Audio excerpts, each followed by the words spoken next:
दोस्तों, हमारे YouTube channel Govinda study में आपका स्वागत है। आज के वीडियो में हम क्लास 10th NCERT गणित के दो चर वाले रैखिक समीकरण अध्याय का अध्ययन किया गया है। इस वीडियो को शुरू से अंत तक अवश्य देखें। वीडियो को देखने के बाद लाइक करें, शेयर करें तथा चैनल को सब्सक्राइब करें।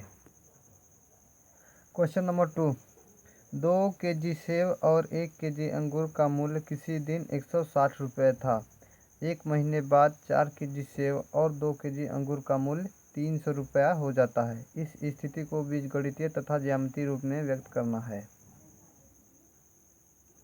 तो यहाँ पे 2 kg सेब और 1 kg अंगूर दोनों मिलाकर 160 रुपया है।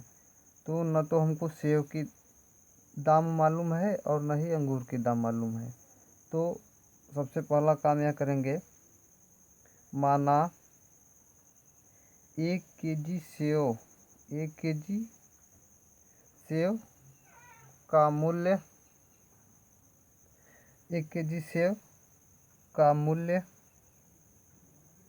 x रुपये तथा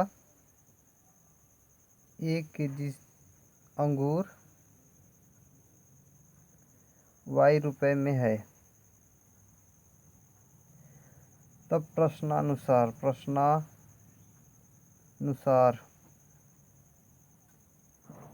प्रश्नानुसार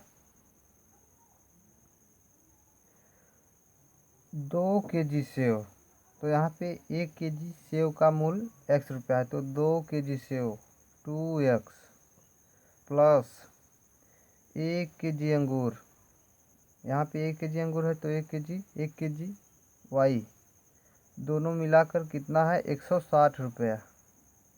समीकरण 1 तथा एक महीने बाद 4 kg सेब और 2 kg अंगूर का मूल्य 300 रुपया हो जाता है। तो एक महीने बाद 4 kg सेब, तो यहाँ पे 4 kg सेब, तो सेब की दाम x है, x हो गया, प्लस 2 kg अंगूर, यहाँ पे 2 kg है तो 2 kg अंगूर y बराबर कितना रुपया हो गया 300 रुपया। तो यहाँ पे अब यह देखेंगे 4, 2 और 300 दोनों पक्षों में 2 से भाग देंगे। अगर 2 से भाग चला जाता है तो 2 से भाग देंगे, तो 2 से भाग देंगे तो यहाँ 2x प्लस y बराबर 150। समीकरण 2।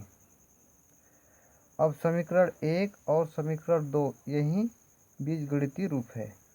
अब हम समीकरण 1 और समीकरण 2 की सहायता से ग्राफीय रूप बनाएंगे।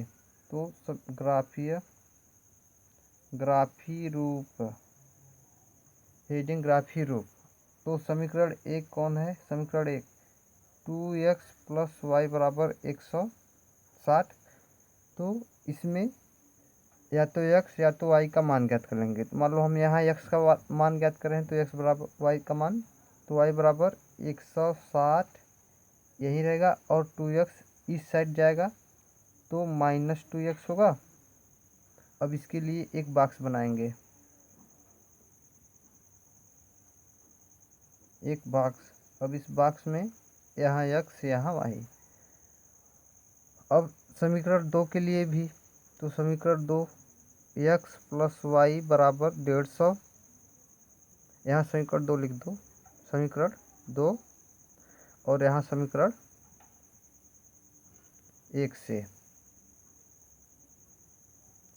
तो यहाँ पे भी मान लो x या y का मान, किसी का भी मान ज्ञात करेंगे। तो y का मान ज्ञात कर रहे हैं तो y बराबर 150 यही रहेगा और 2x इस साइड जाएगा -2x। अब इसके लिए भी एक बॉक्स बनाएंगे,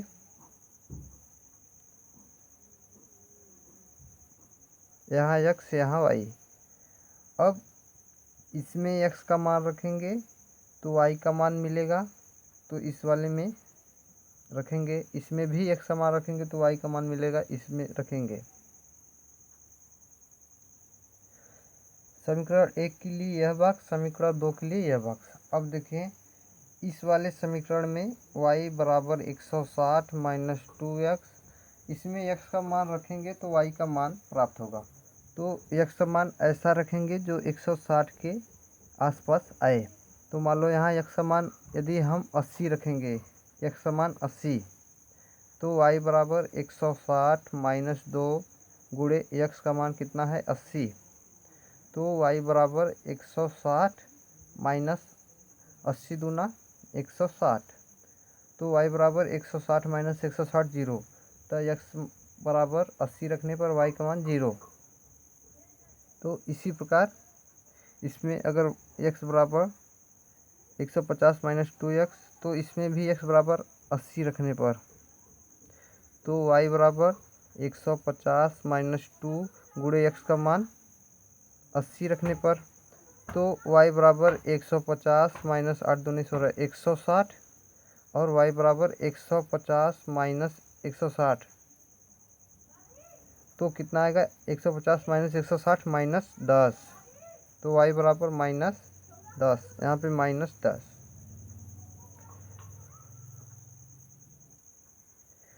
अब y बराबर 160 माइनस 2x, अब इसमें यहाँ पे 70 रखने पर, x बराबर 70 रखने पर, यहाँ पे 70 रखने पर, तो y बराबर 160 माइनस 2 गुणे x का मान 70 रखने पर, तो y बराबर 160 माइनस 70 दूना 140, तो y बराबर 160 माइनस 140 तो 20, तो y का मान कितना आया 20।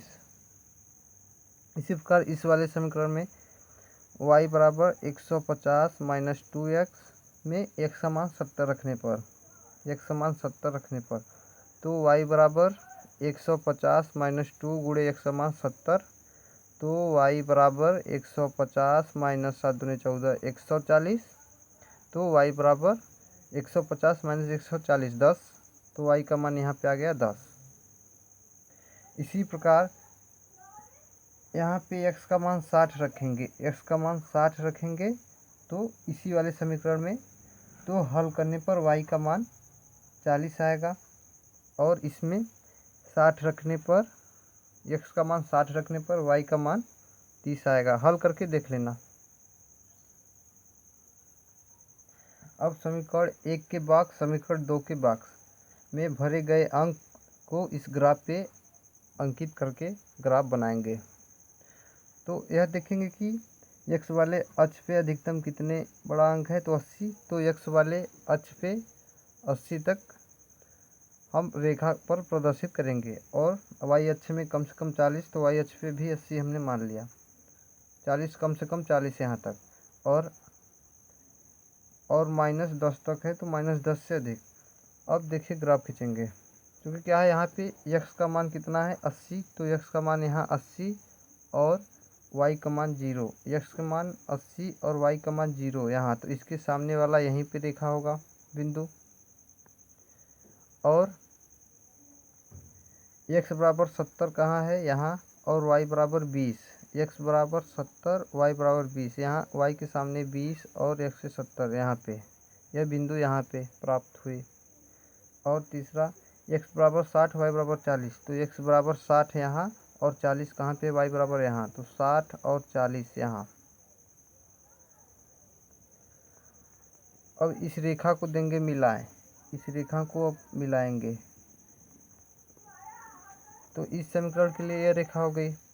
दूसरे समीकरण x बराबर 80 फिर यहीं, और y बराबर -10, तो y बराबर कहाँ -10 यहाँ 80 यहाँ, तो यहाँ पे आएगी यह रेखा। और दूसरा क्या है 70 और 10, x का मान 70 y का मान 10, x का मान 70 कहाँ पे है यहाँ, और y का मान 10 यहाँ, तो ये यहाँ आएगी।